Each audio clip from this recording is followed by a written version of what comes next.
This is the Bema Podcast with Marty Solomon. I'm his co-host, Brent Billings. Today we are back with Reed Dent to continue our look at the life of Jacob, covering Genesis 32 through 35 this week. We enjoyed Reed's enjoyment of the Jacob story so much, we brought him back. Oh, yeah. Somebody's got to be the Jacob stan, I guess. Yeah, absolutely. Yeah, Elle's going to join me, I think, for the Joseph story. So her and I have the same shared feelings about Joseph. So we at least had to be nice to somebody. I love Joseph, too. I know. I heard you say that last episode, yeah. Joseph is waiting for a really good film to be made about that story. Yeah, that ain't no lie there. Absolutely. All right, let's do some review. We like to do review. We had a preface, Genesis 1 through 11. We talked about the affirmation of God's good creation. Creation's good. God wants us to trust in its goodness and trust in how much he loves it. And there's a bunch of people that don't do that. But eventually, God finds a partner. We typically call this group of people the family of God, and we meet them in the introduction. That's what we're doing right now. Genesis 12 through 50. And that section started with Abraham. We like to call him the father of faith. He showed us what trust looked like. He didn't show us what perfection looked like. He was a mess. He made mistakes, but he routinely leaned back into trusting the story. And that idea of trust in the Hebrew is the same word as faith and trust. So he is the father of faith, the father of trust. He had a son named Yitzhak. I like to call him the son of faithfulness. We have the father of faith and the son of faithfulness. Like Isaac walked in the footsteps of his father. He realized 2 episodes ago, episode titled A Mission Realized, Isaac realized on some level the beginnings of the fulfillment of God's promise through his dad, promise through his father. And then we have the deceiving descendant, Jacob. So we've got Abraham, we got Isaac, and we got Jacob. We are right in the middle of the Jacob story. We left part 1 kind of right in the middle. We had met him as the heel holder, the heel grasper, the supplanter, the usurper. I wouldn't go as far as to say the deceiver. He deceives plenty in his life. You just called him the deceiving descendant. I did, but that was me being clever with my alliteration. I knew Reed was going to take umbrage with I'm that. here for you. I'm here for you, Jacob. Oh, okay. So we got the heel holder. He tricks Esau out of his birthright, or maybe not at all. Like I've had multiple people read in the last episode point out, I'm not sure this is as much on Jacob as it is on both of them. Esau, even within the text itself, making that point. He does, however, steal the blessing. There's plenty of deception at play in the stealing of the blessing. He does have to flee. He has to go live elsewhere with his extended family, meets his own match with Laban, another guy who can deceive with the best of them. So he meets his match there, has to flee again, because this is what the chaos of trying to take advantage, exploit the situation, exploit people. It's never going to be work. It's unsustainable, we said in the last episode. So he has to flee again. His life is a mess. And even after his life is a mess, and even after settling things with Laban, that's right where we left off. On the last episode, he's finally gotten, and it wasn't easy, but he got things settled with Laban, and now he's got to, after Lavan, he's got to go meet Esau. He doesn't have a cushy road ahead of him. It's going to be, he's got to meet this brother who last time he saw him, wanted to kill him. No big deal. And that's not a figure of speech. He really legitimately and literally wanted to kill him.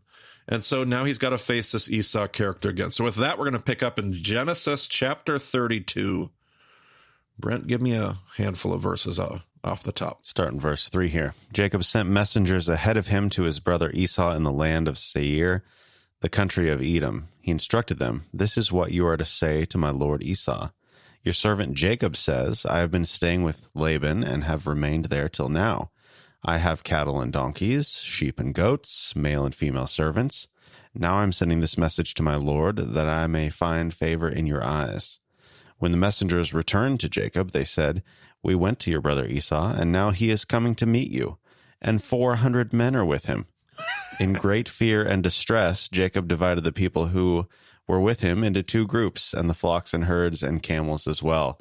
He thought, if Esau comes and attacks one group, the group that is left may escape. Oh, so we went and talked to Esau. In fact, he's coming with 400 guys. I actually find that number really interesting because Abraham went and saved Lot with 318, very specifically 318.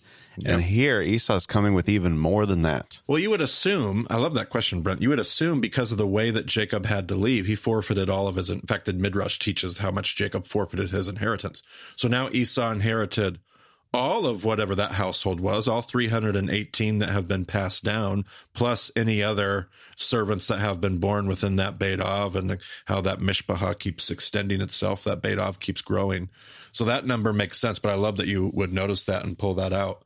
I also love how in this story, we're told, it would be one thing if we're just told that he split them up into groups and did the stuff, but it literally tells us in words the strategy. Yeah, right. That he's thinking, if they attack, they'll attack this group first. So he literally takes his whole Beit Av, splits them up into groups, and I notice he takes his least favorite wife and sends their whole group out in front of it first, and then takes his favorite wife, sends them out next, and then himself. So, Reed, you were loving the tragedy of the Jacob story. How you feeling about Jacob here? I just wrote LOL. It's funny to me. Well, in the next verse after Brent stopped reading, Jacob then turns around to pray to God to save him. And I just think it's really funny that he's scheming this plan. I'm going to divide everybody out. That way, if somebody dies, only half of them will die. And then he's like, oh, and by the way, please don't let anything bad happen to us. Yeah. So I think that's funny. Have you guys seen the movie? I'm going to make a pop culture reference here. Have you seen the movie Uncut Gems? Yes. No. So Adam Sandler has this character, Howard Ratner, and Jacob reminds me a lot of this guy, where here's a guy in the movie, he's getting into these gambling troubles, right? He loses bets, he owes people money, and then he's like, I know, I'll go make another bet on a different thing to pay off that bet, and then I got to make another bet after that to pay off this one, and he's constantly flying by the seat of his pants, deceiving whoever he can, but always in you don't hate the guy, he's a little bit charming actually, but he's like, oh, I'll take care of this and then it's going to work itself out. And it's like I said last time, not seeing that this is not sustainable. This is going to run out. Eventually you hit a point where you can't pay back anybody that you owe. You've deceived everybody and now you got no net to fall on. And then you're just out of luck. Yeah, absolutely. We should jump a little bit later in the story to save ourselves some time in the episode. Let's jump down to verse 22 after everything's kind of been arranged. We'll pick up with this crazy story about a wrestling match. Apparently, Jacob's ready to wrestle now. He's been through some things. We said in the last episode, Reed said maybe he's not ready to wrestle yet, but he's seen some years since then. Appears to be ready to wrestle now. Brent, read us 32, starting verse 22. That night Jacob got up and took his 2 wives, his 2 female servants, and his 11 sons, and crossed the ford of the Yabbok. After he had sent them across the stream, he sent over all his possessions. So Jacob was left alone, and a man wrestled with him till daybreak. When the man saw that he could not overpower him, he touched the socket of Jacob's hip, so that his hip was wrenched as he wrestled with the man. Then the man said, "Let me go, for it is daybreak." But Jacob replied, "I will not let you go unless you bless me." The man asked him, "What is your name?" "Jacob," he answered. Then the man said, "Your name will no longer be Jacob, but Israel, because you have struggled with God and with humans and have overcome." Jacob said, "Please tell me your name." But he replied, "Why do you ask my name?" Then he blessed him there. So Jacob called the place Peniel, saying, "It is because I saw God face to face, and yet my life was spared." The sun rose above him as he passed Peniel, and he was limping because of his hip. Therefore, to this day, the Israelites do not eat the tendon attached to the socket of the hip, because the socket of Jacob's hip was touched near the tendon. All right, so let's do our typical, I'm going to ask Reed here. Let's do our typical Bayma thing. You got any this is a story right here. Do you got any problems with this story that you see, Reed? Dude, this whole thing is a problem. But I also love it, because this actually feels a little bit like a ghost story to me. It's kind of spooky. Sure. Here's a problem. This guy just shows up out of nowhere. This man who is anonymous. A man. Right, this man in the Hebrew. A man, yeah. Just totally unintroduced, just boom, he's there, he's ready to wrestle. Another problem is the kind of, I call it the magic touch. Sure. Like when he puts the hip out of the socket, it's not. I was reading Alter about this, and it's not like a violent kind of it's like he just almost barely touches him, and then the hip is out of the socket, so it's like a little bit miraculous. And apparently Jacob doesn't actually stop wrestling at that point. No, Right. well, this is another problem that I have, is that it seems like the anonymous man is prevailing when he puts the hip out of socket, but then the very next line, the man is asking Jacob, "Let me go." Right. So what gives? I thought Jacob was actually the wounded, powerless one. But then the guy's like, "Please let me go." And Jacob says, "No, I'm not going to let you go." And I wonder also, it's kind of a problem for me, where or how or why does Jacob think to ask for a blessing here? Sure. Like we've heard this story so many times that we're like, yeah, that's just like the whole point of the wrestling encounter is that Jacob's got to get his blessing. But Yeah.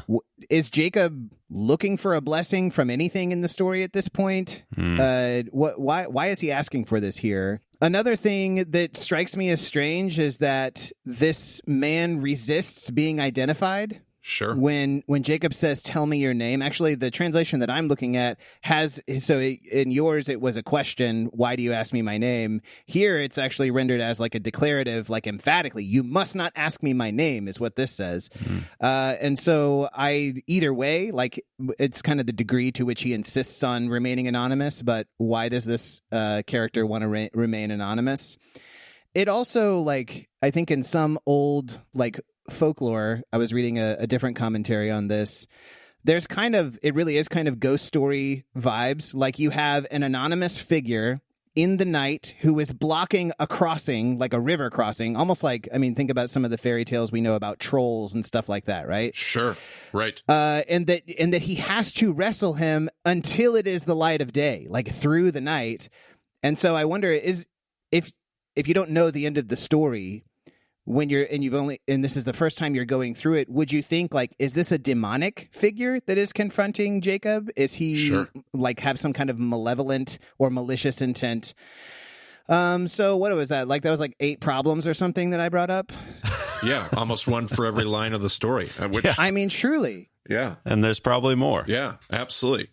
Yeah. So, and I actually love how you've brought those up and how you've ordered them, because I think it plays really into what I'm seeing in this story. First of all, you have this insistence on, I might almost feel like I'm working backwards here through some of Reed's problems. The insistence on names, like the names have a very prominent, of all the things you could focus on in the middle of the story, we're going to focus on names. And similar to what we talked about in the last episode when it came to words, names in the Hebrew have unbelievable power. They give you you find your identity in your name. There's power in your name. It wasn't just in their culture. You didn't just pick names because they sounded cool or because you liked how that rolled off the tongue and the syllables that matched that. Like, you were really picking a name to really prayerfully define what you saw in prayer and who this kid was going to be. And so names really were something. When I named my kids intentionally with this thought in mind. My wife and I, whenever she was pregnant, we sat down and especially when we knew that when we found out the gender of the child, we sat down and just kind of brainstormed all the names that we liked, and then we paired them together intentionally and like thought about the character that those names would describe. And then we picked 2 or 3, and that's what we began praying over. And then when our child was born, she gave me the approved list, and then she let me pick, like, who is this child going to be? And that's how we chose those names. I remember naming Abigail Adea. We were going to name her Hadassah Ruth and call her Hadley. And I just had this overwhelming sense after praying over stuff. She's an Abigail Adea. She's made my heart rejoice. And I think she is an adornment of God. Ezekiel James, which the Hebrew is Jacob. Hebrew English name is James, but Ezekiel Jacob. And I mean, names had power. Jacob here is having to confront his own identity. Like, he's having to wrestle, pun intended, with who he is. I love the picture of the troll in front of the river, because, like, Jacob can't move on. It's almost like God's interrupting him. And this is the insight that Jacob seems to have by the time this story is over. Like, he looks back on this story and goes, I don't even know what that was. Was it a man? Was it the angel of the Lord? Was it God? Was it a demon? Like, I don't even know. But what I really did was I wrestled with God tonight. Like, before I could cross the Yabok, I had to wrestle. I had to go through this chapter. You know, there's a midrash on this that says that it is the spirit of Esau that he is wrestling with. Whew. Like he's got to face his demons in the night. I love that. I love that. We come to see, I saw the face of God, so we come to see that he is wrestling with God, but that it's like somehow in this struggle that God is making him go through, right? Sometime in the night, what at first seemed to be this like dangerous threat comes to be seen as the face of God, and that when God meets him here, God knows Jacob, and he's like, he's not going to engage in any battle of wits here, right? Yeah. It actually, I was thinking about, you know, in the Two Towers when Gandalf shows up to Gondor, and the dude has got the king possessed and his little worm tongue guy, and Gandalf says, I didn't pass through fire and death to bandy crooked words with a witless worm. And I just kind of think like God is like, okay, enough talk, let's fight. And there's no deception, no trickery. Like, we're just going to wrestle, and this is going to be a test of your will and your endurance. And if you can make it through that, then we'll see what you're really made of. Yeah. And I love that paired with your observation in the last episode about him not, because now he is. And for whatever reason, Jacob has no problem being honest with this guy, random guy in the middle of the desert, wrestling with him. Like, I think to myself, like, he spent his whole life, his whole story, lying essentially about who he was. Like, he has no problem.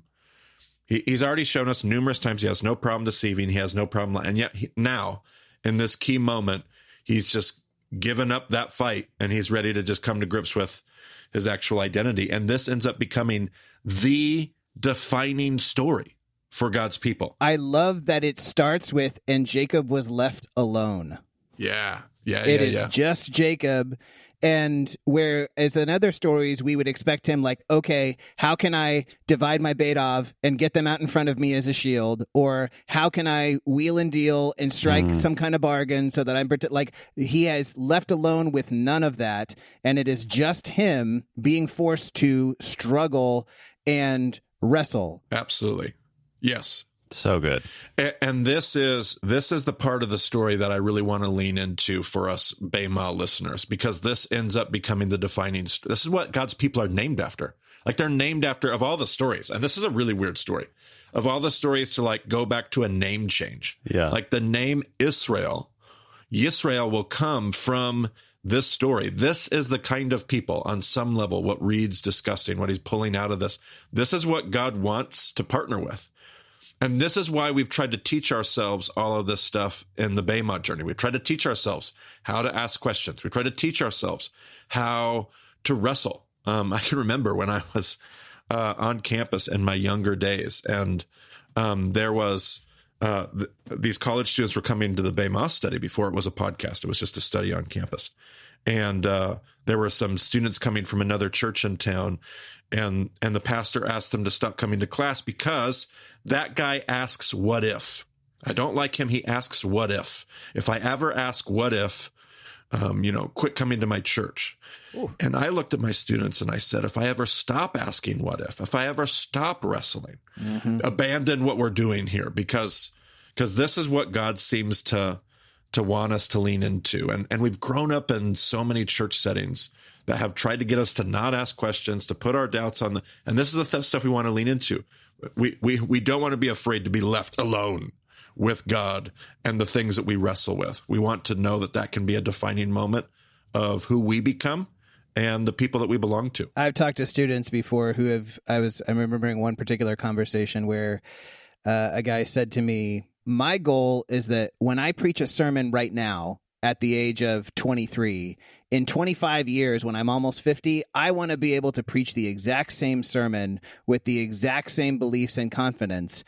And I just thought, like, where is the wrestling in that? And so, if it's a wrestling match to start with, then what you mean there is either you've gone limp and you're just laying on the floor, Or even worse, you think you have triumphed over God and you're standing there and God's limp body is on the ground and you've got your foot up on his chest, and you've got your chest out and you're like, I figured it out. Wrestling match over. It's a lifetime of wrestling that we're called to. Yeah, absolutely. Absolutely. Brent, keep us going. We got to quit jabbering here. We got to keep reading. Genesis 33, jump to verse 4. All right. Esau ran to meet Jacob and embraced him. He threw his arms around his neck and kissed him, and they wept.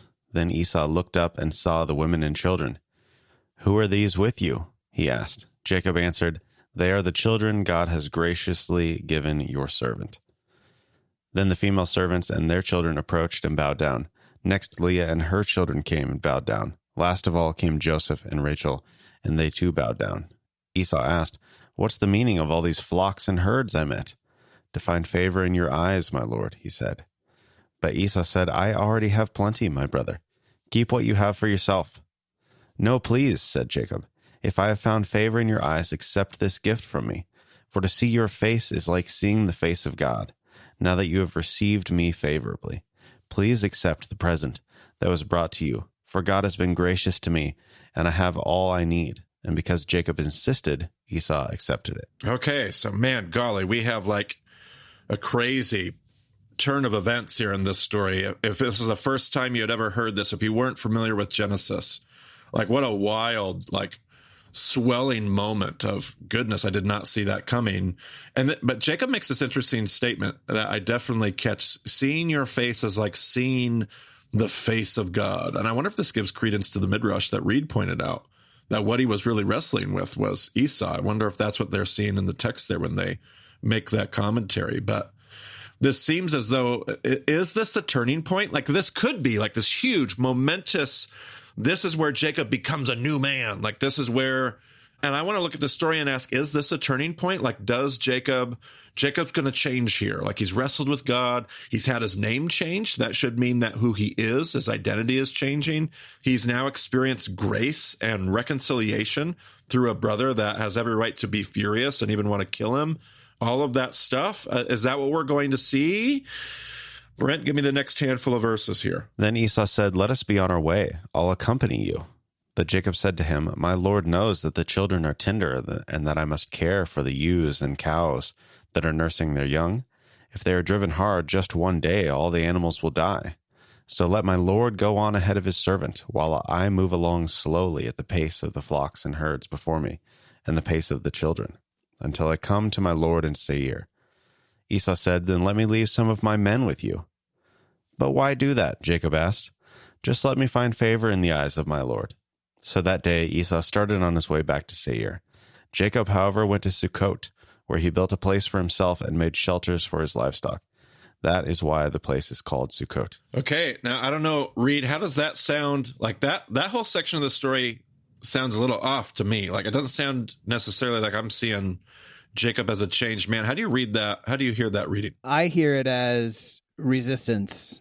I hear it as Jacob saying, what is the last thing about, just let me know that I found favor. Like, okay, I don't have to feel bad about what happened anymore, but that he's not really wanting, I would think if he's weeping, and actually I think it says Esau is the one weeping, and Jacob, yep. We don't know maybe Jacob is standing there kind of like a stone, Right. Maybe he's less, I guess, emotionally reactive to what's going on. But Esau is like, come with me. I'm like, let's travel together. Like we can be brothers again. And Esau is like, and he's like making excuses clearly. Like, I got to take care of the cattle and I got to take care of the kids. And like, I'll catch up to you some other time. And then he goes a different way. So I hear it as like, maybe if I'm looking for the bright spot, Jacob isn't actively like swindling him out of something here. Yes, right. But he's still not being upfront with him. Like he's still not really telling the truth. He's kind of hemming and hawing and then using the opportunity to get out when he can. It's almost like I feel like Jacob just wanted to survive. Like he was in survival mode. He went from thinking I might die to survive. But then the pendulum swings all the way to the other side of like forgiveness. And it's almost like too much for him to, like, I just want it. Like I was thinking I might be dead. now not only am I not dead, but now you're wanting to like bring me, which I think we could, I'm not necessarily saying this is in the text, but golly, I think of so many of us that have been on wild emotional journeys of reconciliation or family trauma or whatever. And like that, what a roller coaster that must have been like. But yeah, absolutely. Brent, did I see here that you found they both wept? Is that what you found? Yeah, not to throw cold water on Reed's idea, but it does say in verse 4, they wept. And at first I was thinking like, is there some kind of is that like the thing that we saw in the Noah story where it's like, oh, sure. Oh, they both did it, but he, like whatever, one mind kind of thing. Yep. But the NET translates it, then they both wept. Yeah. And NIV says they wept. So I think it is actually both of them, but I don't know. I would assume so. I don't know what the actual language is behind it. Yeah, I would assume so. I don't think that usage could be at play here, but I'd have to check for sure. But yeah. Okay, that makes a ton of sense. Well, if I can, actually, not to throw cold water on your cold water. I'm getting so cold in here. There is a note from Robert Alter here, which, I mean, he is not the king of all things, but I do like to appeal to him when I get the chance. He knows what he's talking about. He says, the Masoretic text has both brothers weeping, the verb showing a plural inflection, but some scholars have conjectured that the plural va at the end of the verb is a scribal error duplicated from the first letter of the next word in the text, and that Esau alone weeps, Jacob remaining impassive. So that's getting pretty technical. Yeah. That's getting pretty technical, but maybe. No, I think that's fantastic. Golly, I love that. I didn't think that was... I'm honestly shocked there's not a footnote in the NAT about that, because that seems like exactly the kind of thing that they would bring up. Also, I think it's vav. I said va, and it's vav, right? That's how you say that. It's vav. That's right. My bad. Yep. All right. Well, I love that. But our point being, no matter where the cold water drains to. This is my problem. I am just rabbit trails for days. I'm so sorry, everyone. It's wrestling, baby. We're wrestling. Yeah. The point being, Jacob's not done. He hasn't arrived. He's not this beautifully changed man. We're going to see it in the very next story. We get to Genesis 34, and we have the story of Dinah and how she is going to be violated by the Shechemites, and a story of all kinds of sexual assault and all of that. And it's not just an ugly story because of that, but we also see Jacob playing a very, golly, it reads to me, and I don't know if there's a bunch of stuff lost in translation, but it reads to me as a very disappointing part that dad plays here. So, Brent, give me Genesis 34, 25 through 29. This comes towards the end of the story where Jacob's addressing the sons, I believe. And just for context, this is after they made the agreement and they've all just been circumcised. And it says, 3 days later, while all of them were still in pain, 2 of Jacob's sons, Simeon and Levi, Dinah's brothers, took their swords and attacked the unsuspecting city, killing every male. They put Hamor and his son Shechem to the sword and took Dinah from Shechem's house and left. The sons of Jacob came upon the dead bodies and looted the city where their sister had been defiled. They seized their flocks and herds and donkeys and everything else of theirs in the city and out in the fields. They carried off all their wealth and all their women and children, taking as plunder everything in the houses. Yeah, so this is a story where, a context, Shechem becomes obsessed with Dinah. He takes her, violates her. They make an agreement, and Dad is Jacob is strangely missing at this point in the story. But the brothers show up. They make an agreement to, if they'll join their covenant of circumcision, they'll see that as justice for what's happened to their sister. But it's all kind of a ploy and a setup, and that's where Brent picks up there. They end up slaughtering many in the city, pillaging the town and the city, and that's the setup to this. So give us the next 2 verses and see what Dad finally shows up with something to say. Let's see how Jacob sounds here. Then Jacob said to Simeon and Levi, "You have brought trouble on me by making me obnoxious to the Canaanites and Perizzites, the people living in this land. We are few in number, and if they join forces against me and attack me, I and my household will be destroyed." But they replied, "Should he have treated our sister like a prostitute?" It's just not what I feel like is Jacob's best moment. Jacob may be growing. Like I'm trying to step back and look at the larger story. Jacob might be growing, but he's certainly not there yet. It's a little self-centered. Yeah. You have brought trouble on me by making me obnoxious to the Perizzites and the Canaanites. Yeah.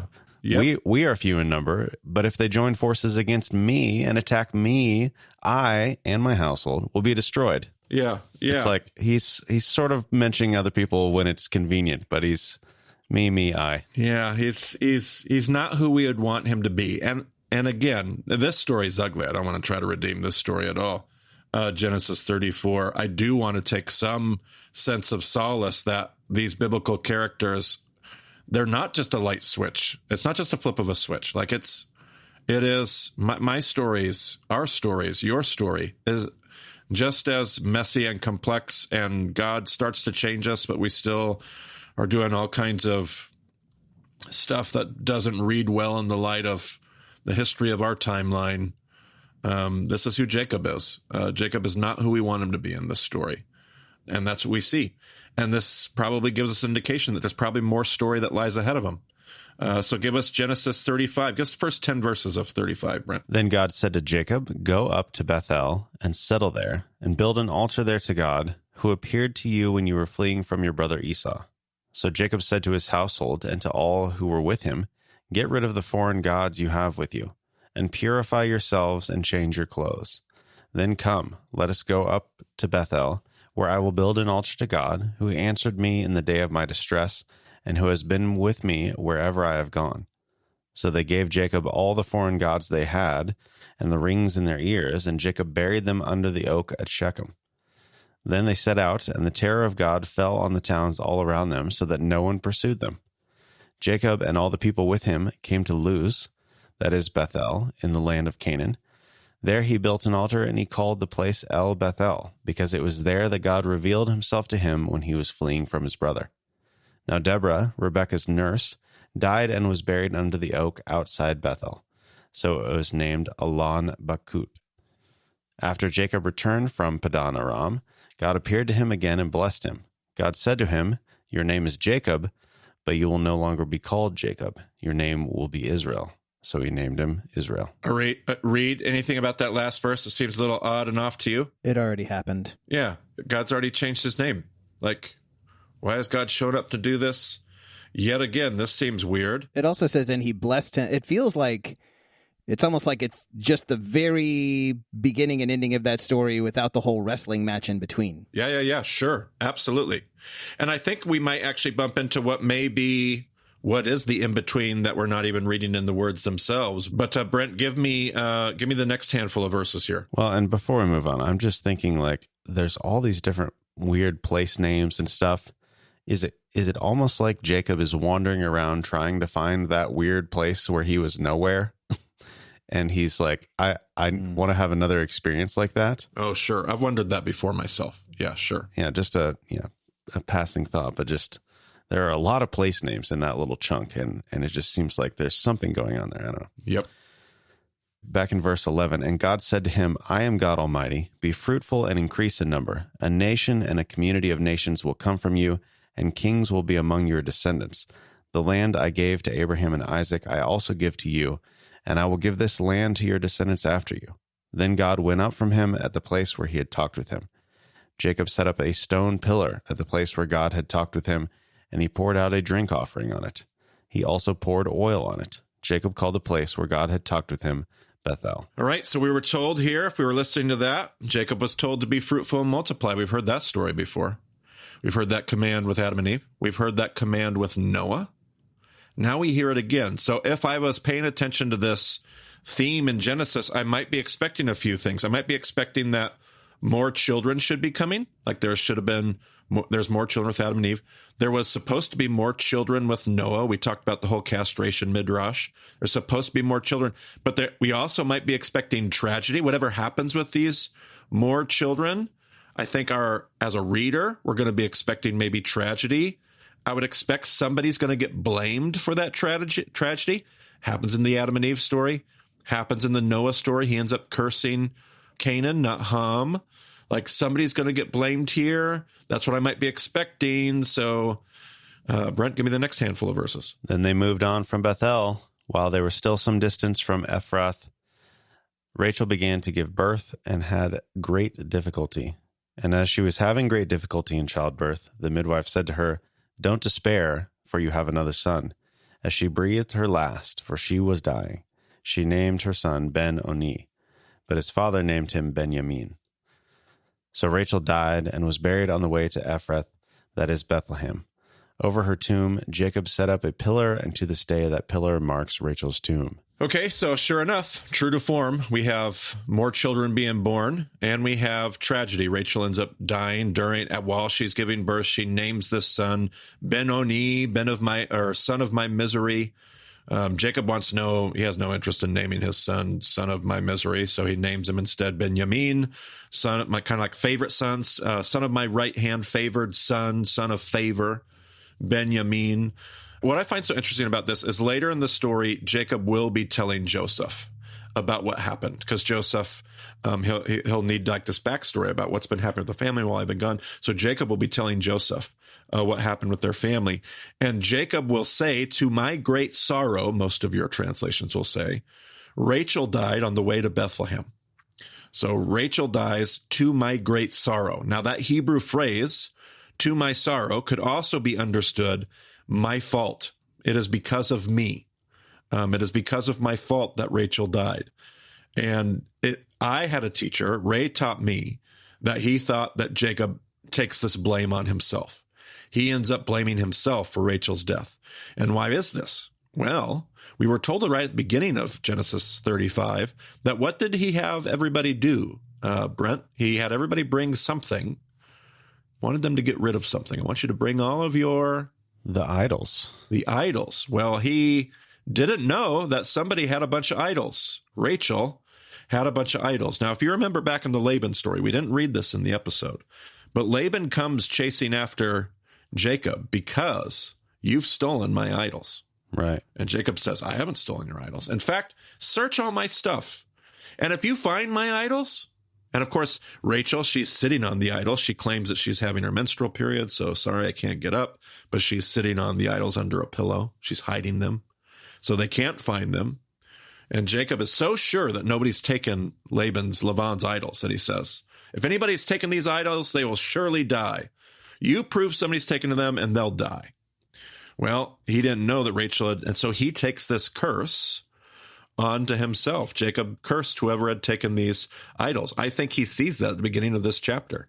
Bring out all your idols. And here comes Rachel, and she brings out the idols she took from her dad. And I don't know if his face went white. I don't know if he remembered his curse in the moment. But looking back on the story, I think he takes onus of, Jacob seems to have reflected on his life. Finally, at the end of Genesis, chapters later, at the end of Joseph's story, Jacob seems to have finally reflected on his life and what it's cost him. And I don't know if his reflection is accurate. I don't know if it really was his fault that Rachel died. I'm not saying that at all. But what I am seeing in Jacob is some sense of reflection. The first time Jacob wrestles with God, in that first story that Reed was calling us back to, and it seemed like Jacob emerged victorious on some level. He got his name changed. It was a key defining moment in their story. And yet the second time that his name changes, this time he will have wrestled with God, and God has emerged victorious. Maybe through some circumstances that Jacob would gladly exchange if he could. I have a couple reflection notes here. God loves chutzpah. Like it's the reason I think it's the reason he's been working with Jacob this whole time. Loves the fire. Loves the chutzpah. And God loves your chutzpah. All of you Jacobs listening to this podcast. God loves it. Just make sure you submit it to God, because sometimes it can cause us all great pain.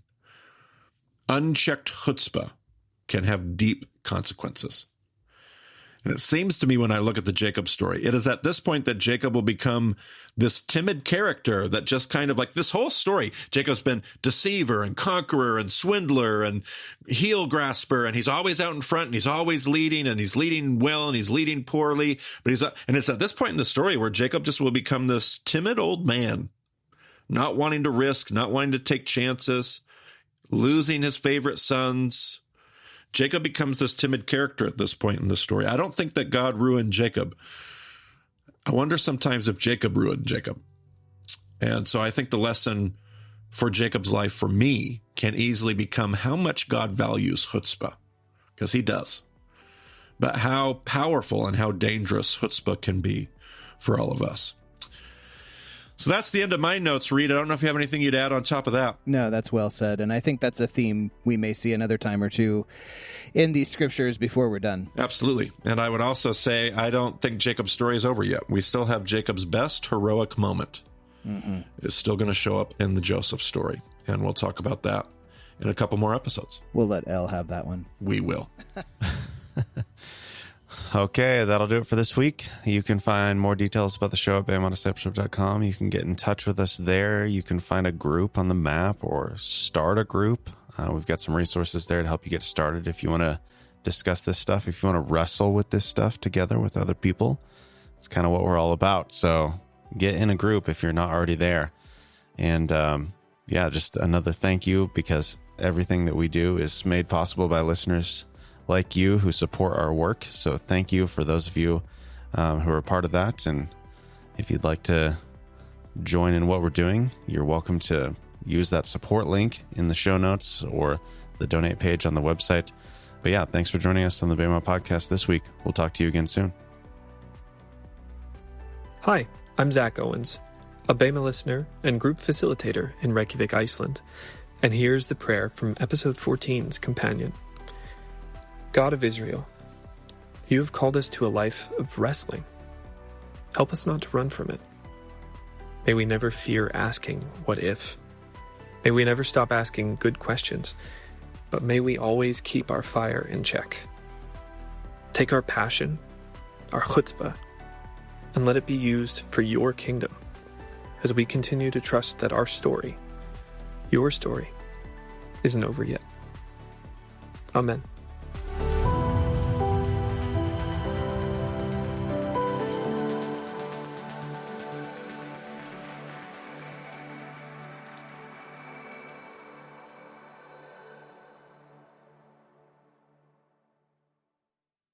I will be like the Chiefs in that AFC Championship game. I will start out strong, and then I will fade into oblivion. Nice. I'm good with that. I like that. I'm feeling this episode even more. That's even on the recording, Marty. So if Brent wants to just be totally merciless to me, he can put that in a blooper somewhere, and I'll be on the record as talking about my dismay. That's my secret, though, Reed. I'm always recording.